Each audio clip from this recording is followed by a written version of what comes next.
Only Catherine, if I'm correct. Anyway, up to Sarah. My first point is on recording. Can you record? Yeah, I've started recording. So cool, I'll take over from here then. So the aim of this meeting, I just want us to decide on a path forward for personas and who's going to take responsibility for the creation and maintenance of them. So I thought it might be a good thing to just bring everybody up to speed, because I know that everyone's got different awareness about personas. So this is the stuff that's happened recently. So Eric had asked for the personas to be consolidated into one location. So they've moved out of the design system. These are the user personas that the UX research team created, and they're now housed in the handbook with the buyer personas, which are predominantly led by product marketing. The UX research team is in the process of creating an insights repository. It's an OKR for us, and what that basically means is that we're going to have an insight per issue, and each insight will be a tagged observation supported by evidence. So that would be like something like a video clip, for example. And it'll be a way for people to then be able to search through findings and be able to group them into the areas that they have an interest in. So for example, that might be like a systems administrator, every insight that's related to them. Might be every insight that's related to a stage group or a particular feature. And the reason that we're doing this is because it's like a dynamic list of insights. Something that we're finding very hard within the research team is the documentation that we're producing. So this applies to both like what we're doing from a reporting perspective when we do a research study, is that the fact that it goes out of date quite quickly. Whereas if we're having something that is constantly being updated, and it's being updated in a way that we don't have to manually update it, then that's fantastic for us. So I wanted to kind of raise this. It was predominantly aimed at like general research studies, but it might be a way of moving forward with grouping persona information as well. I did see that the product marketing team are hiring for a market research and a customer insights manager. I noticed that the role has actually disappeared, so I don't know if it's been filled or whether there's been a change there, or whether anyone can offer any more insight into that. But I did notice that the role would be looking after user and buyer personas at an enterprise level. So I was wondering whether that would be a person who might look after personas moving forwards. I can fill the blank on that. So we have filled the position. I don't know when the person is joining. Ashish hasn't announced it yet. It's a little sensitive as to who we hired, because we actually hired an analyst from one of the big analyst firms who reached out and said, I'd like to join you guys. I think you guys are exciting. I'm ready for a change in my life. And we managed, with Todd's help, to recruit one of the industry analysts. I'm thrilled about that. How exactly that'll play out, I don't know. I think they will certainly want to play an active role in contributing to this, given their experience working with enterprise buyers and research, etc. So I don't know. I don't know exactly what it'll mean as to how we manage personas. I think it's going to be a team sport anyways. We work through this because we each need to know, how do we message to them? How do we provide a UI that serves their needs? So I think we need to know a lot about the people who are both buying and using GitLab. Yeah. So I think this will be when this person joins. I just pinged Ashish to ask, but when they join, and they just accepted earlier this week, so we'll introduce them and we'll continue to figure this out together, I think. Okay. Well, that's good insight to know, and that sounds very exciting as well. It sounds really good for product marketing. Then we have the feature proposal template. So Dimitri updated it in the C&E project to try and encourage product managers to use the personas more. It seems to have been working well, but there is an issue that I do need to kind of flag, is that we've had 2 persona requests and a persona that was created without research. And my kind of fear is that we're setting a precedence for requesting personas just so people can raise a feature request. And And I don't want researchers to be creating personas which are then not used moving forwards. They're literally just being dumped into an issue just so someone feels that they can actually raise the problem or the feature that, you know, they want to add into GitLab. So I think we need to think about that a little bit. And then the feedback about the personas that we have now. So the product managers have mixed feelings about how useful they are. They feel that they already know who the users are, and they're speaking to potential like customers, users 1 to 2 times a week. Designers find them really useful, from what I understand. They're using them when they're starting designing at the beginning of a project, but they don't have the same level of contact with users as what UX researchers do, and product managers do. So there's probably a different level of understanding when it comes to, you know, understanding users' feelings and thoughts and pain points, motivations. And product marketing, I'm interested in hearing from you. How are you using our user personas at the moment, if at all? So I participated in some of the feedback meetings over the last, I don't know, I think we did those, gosh, it was the last 6 months. I think we've done some of those. I think it's similar to, there's some similarity to with what the product managers have said, in the sense that we feel like we know at least who some of the personas are. Because either our past experience or, you know, our engagement with customers and how we do it. I wouldn't say we're talking to them 1 to 2 times a week. Well, maybe we are. I guess it depends on how I look at it. I think it's important, though, that we do the user persona research to understand what people are, to really try to understand what they're trying to achieve and why they're trying to do it. Because as I see it, when we start to expand away from, and especially when we come from being focused on developer, different flavors of developer, as we start to expand into either management of some sort, whether it's product or project management, of which one of the issues is that somebody requested project manager, which I've contributed to already. So whether it's that, or whether it's adding other personas that are, you know, variations of, you guys are I'm going to get in trouble when I say this, variations of developer, like designer.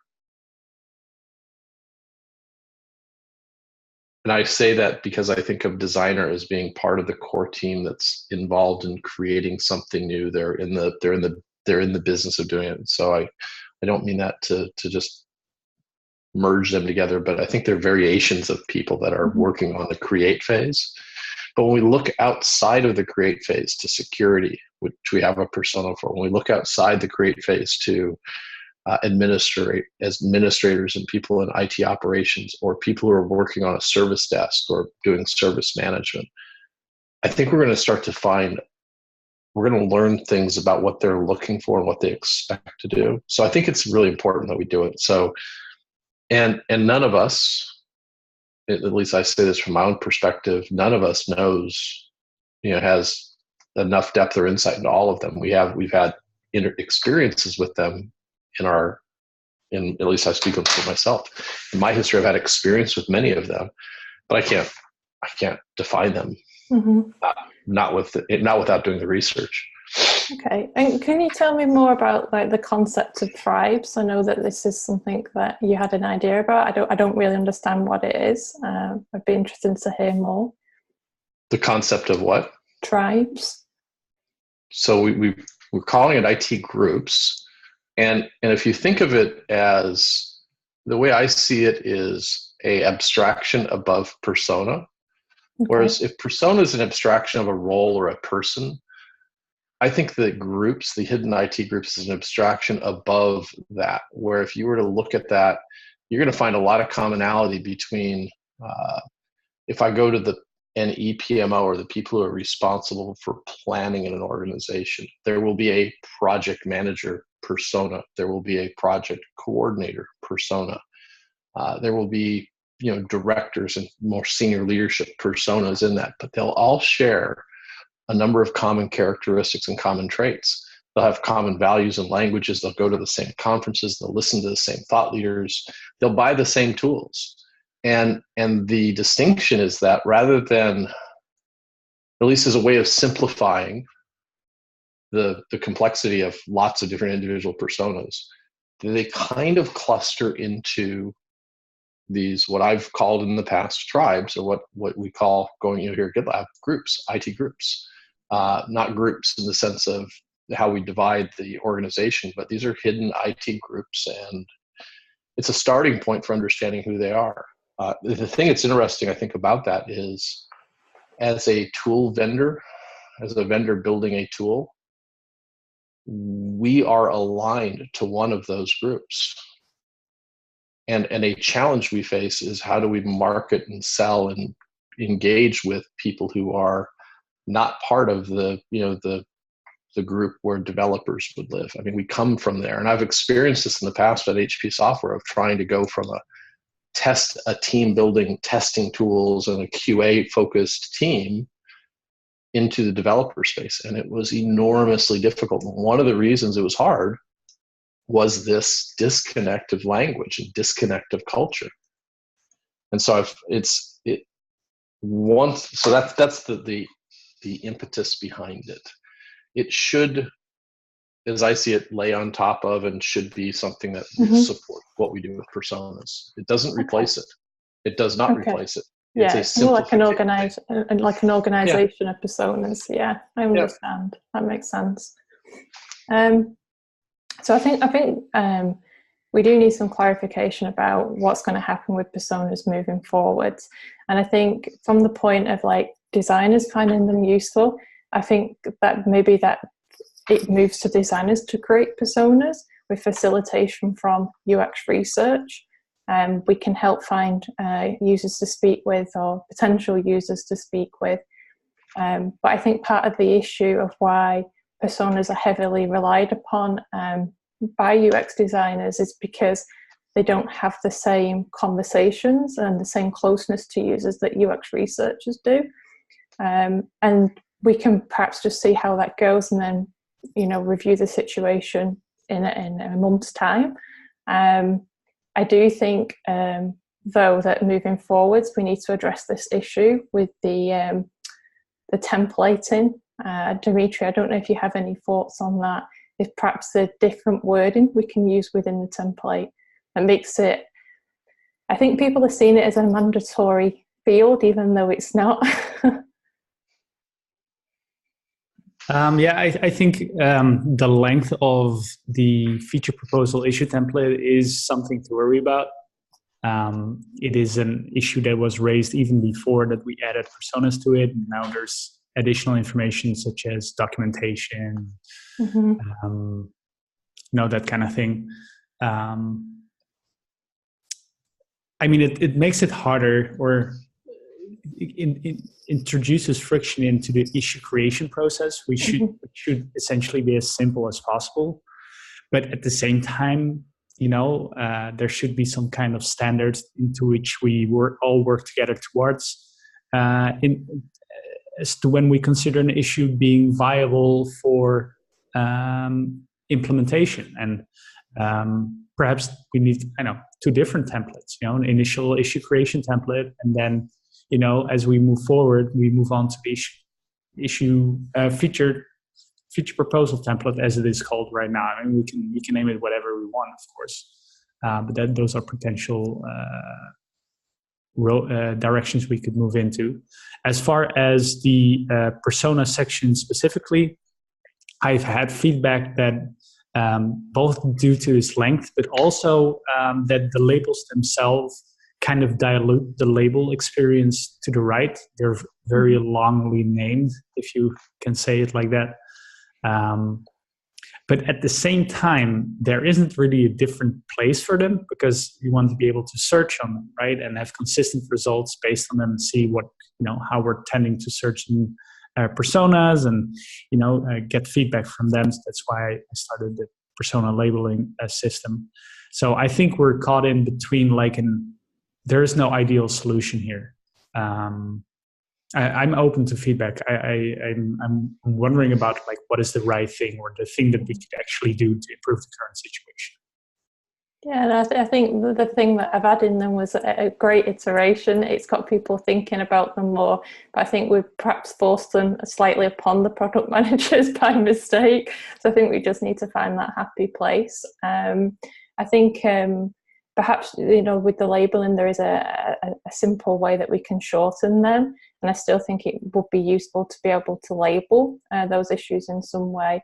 I am wondering whether just removing that blurb completely from the template would be a good idea, because something that came out of some product manager user interviews that I did, which might be applicable for other people across the organization, is that like when they're raising a research request, sometimes they don't know what questions they should be asking. They're relying on a researcher to come up with those questions to help them find out that the insights that they need to know. And it crossed my mind that there's probably engineers who want to raise feature proposals, but at some point they're going to look at that feature proposal template and go, I can't fill half of this in. And we shouldn't be blocking them from raising an idea just because they're not sure about who the persona is. I wouldn't expect them to quite have that level of understanding, because again, they're just not as close to users as researchers or product managers are. I think it ties in I can link to it, but I need to look it up. But there is this merge request towards the product management guidelines or handbook that states that every issue needs to be made actionable within 3 months. So perhaps we can tie into that and state like, hey, any initial issue which does not align with our feature proposal template as it is right now, it needs to get there within 3 months, and different roles are responsible for different sections on that template. Perhaps we can just, link towards documentation, say, hey, this needs to be filled in by UXers, this one needs to be filled in by product managers, et cetera, because there's also, for example, a contending section, which is currently, I think, responsibility for product management, but perhaps could also be tied to UX a little more in the future, is documentation, for example. But if we get a dedicated role responsible to each section, I think that would be an improvement already. Mm-hmm. Mm-hmm. I think we should just try iterating. We should try something different and see how it goes, and then just measure it. We know that the current solution isn't quite working, so it's best to try something new. I noticed that there is a couple of designers on the call, so I want to ask them how they feel about creating personas. And so I had a question before they answer. Just can you talk more about what you have in mind? Like, how would a designer know what persona might be needed? How you would expect them to go about gathering the right information to create the persona proposal? Yeah, so a lot of the time when the request comes from a designer to create a persona, they already have the persona in mind. So it's like, for example, create a designer persona. And at that point, I would question why they're not sat in the interviews and helping us, because they obviously have some level of understanding that that persona is required. So are the person, and I'm so sorry, this is just me not knowing because I haven't been around long enough. So it sounds like you're saying that most persona requests right now are coming from UX designers. Is that right? Yeah.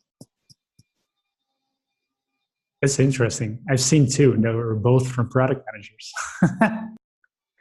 Yeah, but I think they've come from the product managers because they've seen the feature proposal template. They've realised that there's not a persona that matches, and therefore they've raised the request for that persona to be created.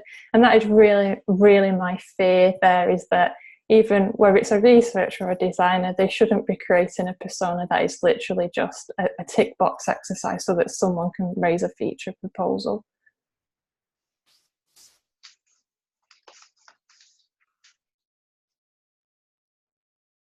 I'm new to this issue or this problem, but as I look at the issue template, having a section on target audience seems like table stakes if we're going to propose a new feature. Who's going to use it would be the question, would be simply a question I would hope that anybody would be able to answer. I do like what Victor did with creating epics. I was initially like a little bit taken back by it. Like, it was so simple that you just had to put in a title to create the epic. And that's it. No description, nothing at all. You just state your title of what the problem is you want to tackle, or whatever vision, or, you know, anything, the subject, basically that. And if you think of it, anything other than the subject should be secondary and can be filled in later. The creation process is something that is having friction as we speak because of the template. And I think that is a real problem. But I agree with you that eventually that information should be filled in before we move on to the implementation phase.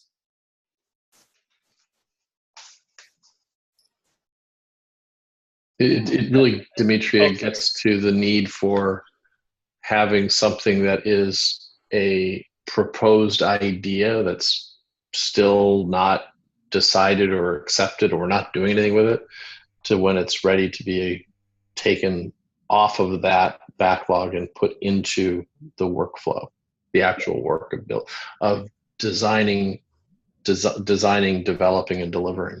I mean, I think we don't have that distinction really with the way we work, and I think this is this illustrates that, I think.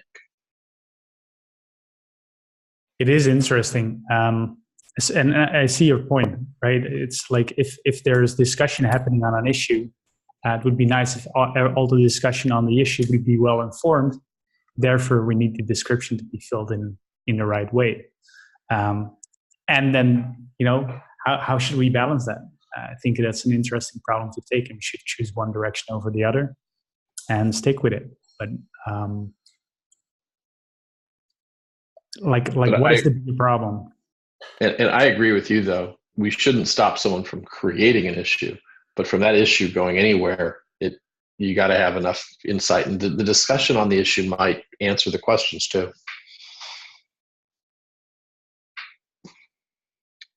Yeah, from what I've observed is that since we introduced the actual persona labels and then links to design.gitlab to the personas, I've noticed that is actually kind of handicapping us in a way, where you'll see an issue created and then who is it for? And it's just like persona, and for my experience, like security analyst.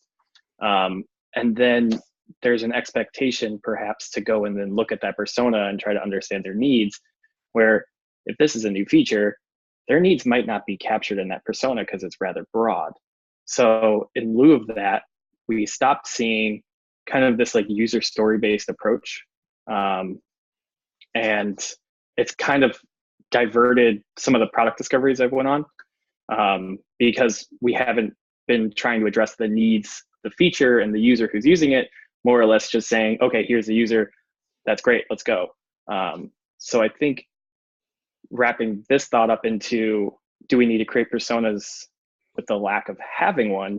Probably not every time if there's a viable user story created. But to have a viable user story, that's the start of the user story, is as a blank, right? Yeah. That's a really interesting observation. I hadn't thought of that. If we were doing that, the user persona would be even more important.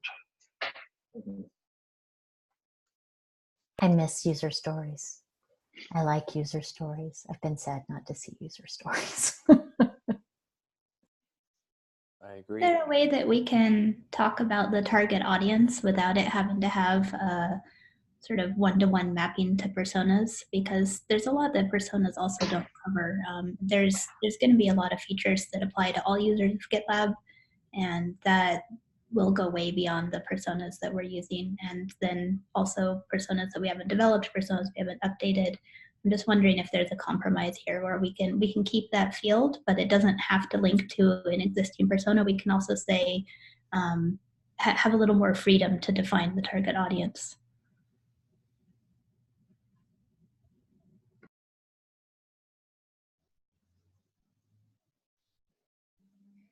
I think that's a very good point.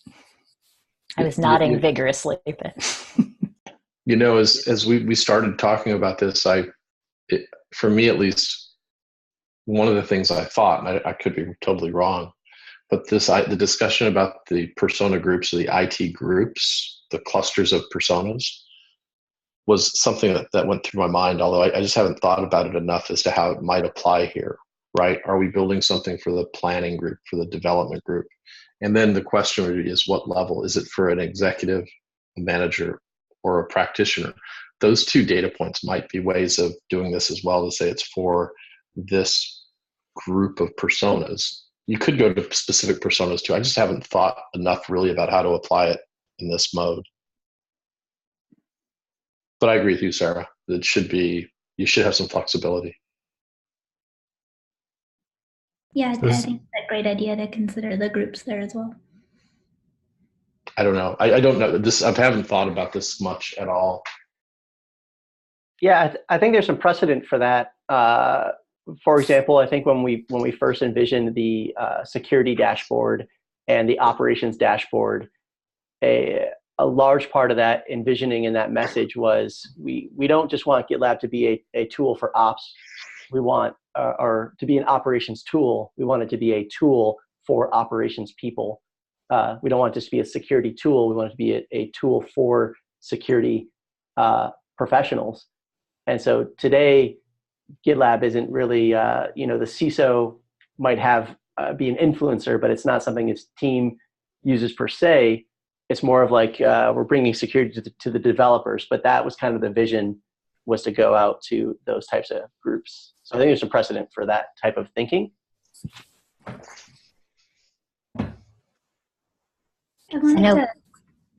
I just wanted to quickly go back to Sarah's question about whether designers would be willing to help create personas. I absolutely would. The one thing I would want to know is that we're not just creating personas just because we think we need them, but that we find a way to identify the personas and be looking at the broader picture, so that we know that we are looking at personas that really represent our users, and we're not just picking a subset of users that may actually be a much smaller group. Or and there's, of course, with designers, we may want to attract more people, so we may not have a lot of designers right now, and there's considerations there, but it takes a lot of resources to develop personas, to do as many interviews as you really need to have a good solid persona. So I would just want to know that we're putting our resources in the right direction. I think that's a completely fair point. I think part of the process is sort of broken in a way. So when we created the personas, when I created the personas the first time round, which was over 2 years ago, there was no existing personas from the marketing side or from the user side.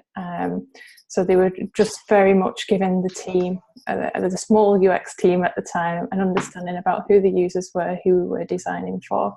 And when we created the last personas, they were created based on what was required at the time. Because I think this is the thing, is that, we have this motto at GitLab that everyone can contribute. To some extent, we could have millions of personas, but I think what we need to be doing is that we've created them, again, based on something that was required then. Those requirements have probably changed again since August, September time. And I think we're creating them in a sort of abstract way, whereas the process should be raise an issue, and don't force anyone to think about personas at that point. Just general target audience is fine, like you say. Don't have to link it to anything.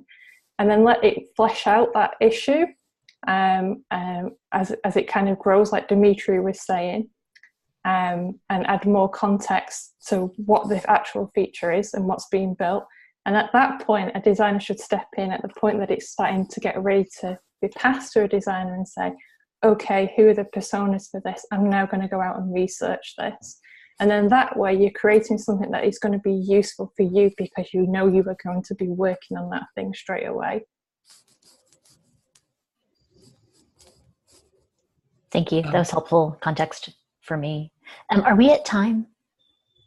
Yeah. So there's one action item that we keep dancing around, and I would like to walk away from this meeting with a decision on it. So I think the request is, let's remove personas from the feature request template. We know that we don't, if for no other reason than we know right now the set of personas we have is not robust enough to support that as part of the process. So can we all agree that we're going to just go ahead and do that for now, and then we can think about ways to improve that going forward? Okay. Who's going to do that? I got a question though. Okay. Regarding removing the section, right? So there's some nuance to that, to how we would do that. I mean, we can completely remove it.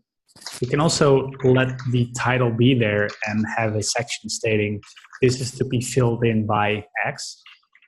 And then there's the third thing is, are we going to move or have a section in our handbook that states or gives some guidelines on like, hey, this is what this section should be about, as so that we can remove that information out of the section inside of the issue template to somewhere else where it is actually discoverable and doesn't matter how long it is, and we can update it there.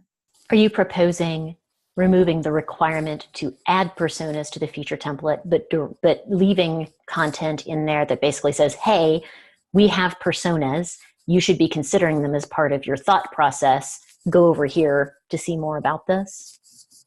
Yeah, that would be nice as well. And otherwise state like a requirement for somebody to fill it in at a later stage. That's the thing that I'm thinking about. But I mean, it ties back into the are we going for initial issue creation versus getting the needed information in there consistently. And my worry is that if we remove the section completely, that we just remove it and it never comes back and the information is not being added consistently. That is the worry that I have.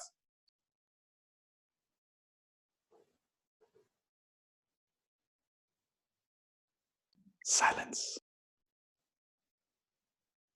So the question that I have is, and I, because I legitimately don't know enough yet to know the answer, so I'm looking to you guys to tell me, is, so let's think in the next 12 months, right?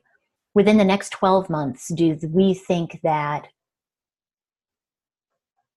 it is realistic that we would have the information that we need to tie a persona to every feature request that comes through? No, because our customer base is constantly evolving. So that's what keeps, like, I guess if I think through the logic of this is where this keeps falling off, is we want to make it a requirement, but we just cannot make it a requirement. We can make it a suggestion. We can encourage people to think about it, but we can't require anyone to do it. Is that, do we agree with that? I think there might be, this is perhaps thinking too far ahead, which is maybe not immediately actionable, but I think John had a point with choosing a larger primitive for perhaps dedicating issues towards.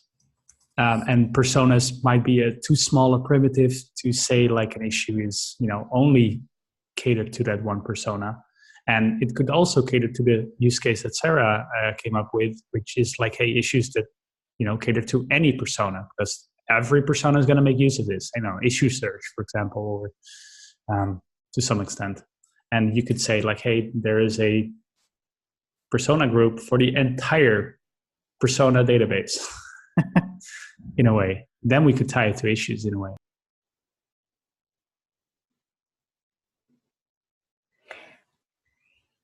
I think I would need to, maybe it's just me, but I would need to probably have like some sort of visual representation of what that suggestion actually means in practice.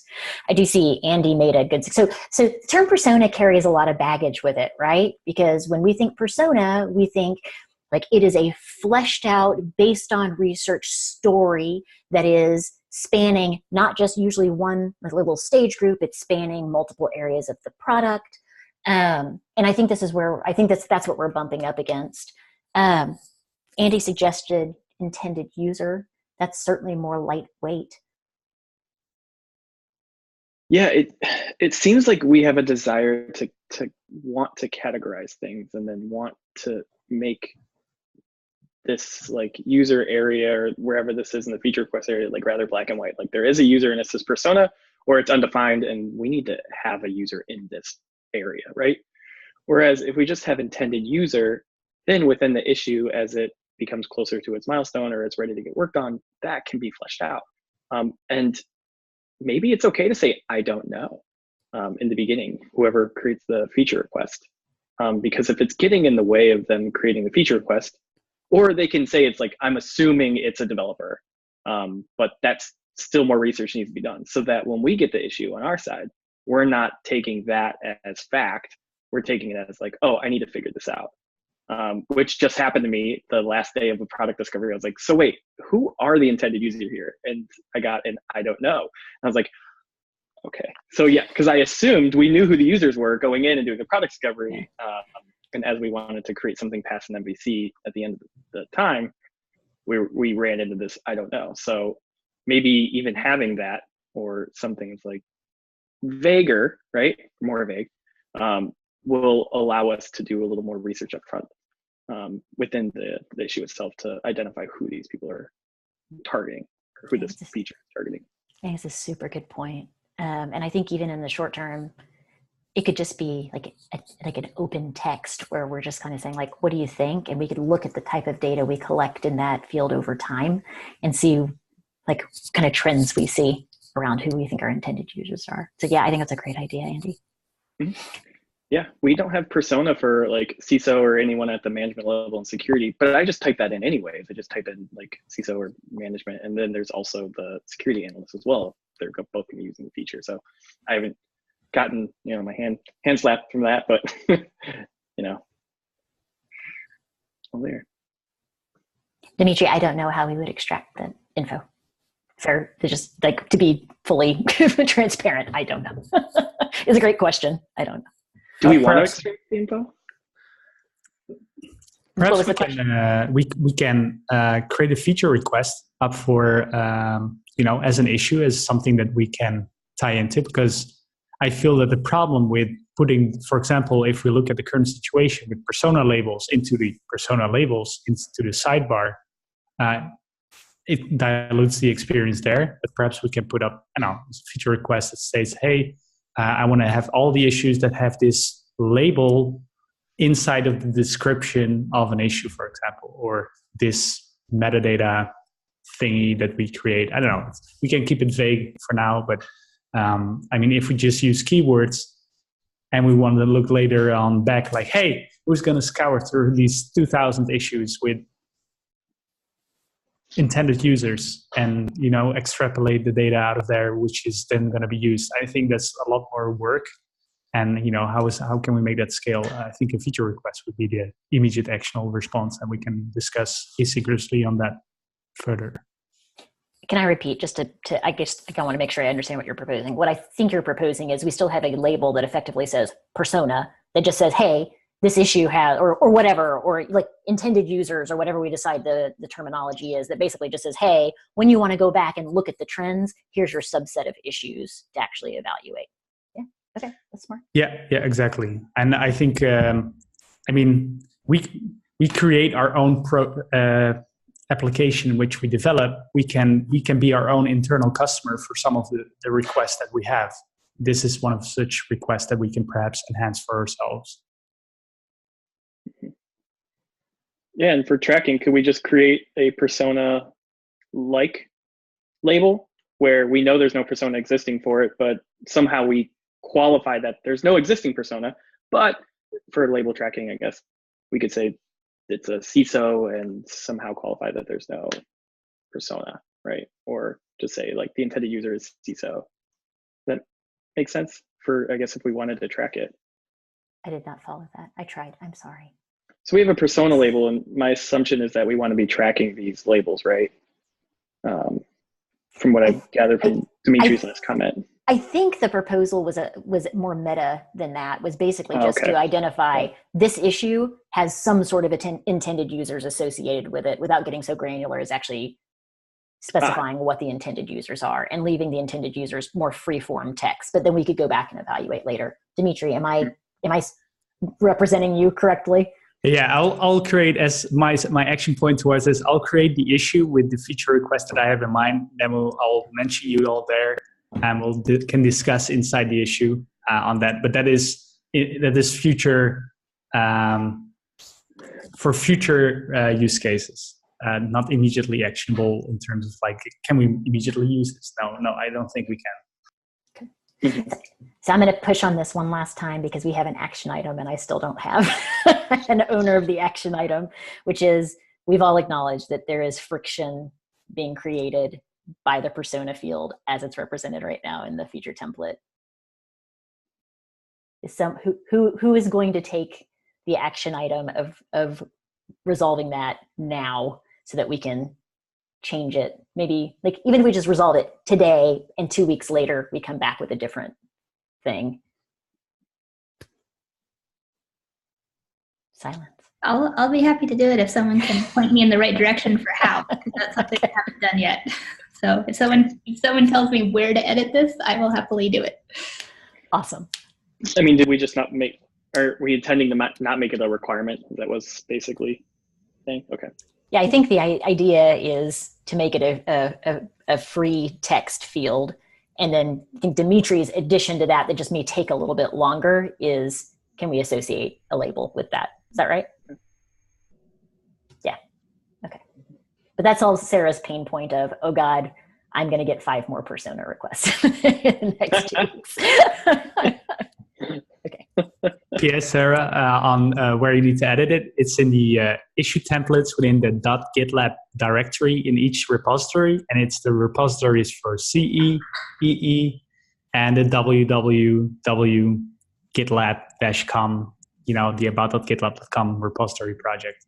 Those 3 issue templates, and I know there is also feature requests for issue template includes, but that's also future music. So for now, you need to create 3 separate merge requests in order to get this done. Okay, great. And what about the design repository? Is there anything in there or any associated documentation or anything else I need to know? You can create the issue template there if you want. I don't know if any existing one that uses the persona section in that way. Okay, great. Thank you. I will work on that and comment in the UX channel or ping you if I have any issues.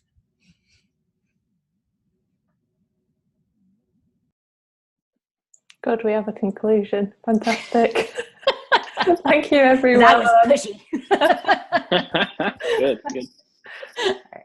Thank you, everybody. Thanks. Bye.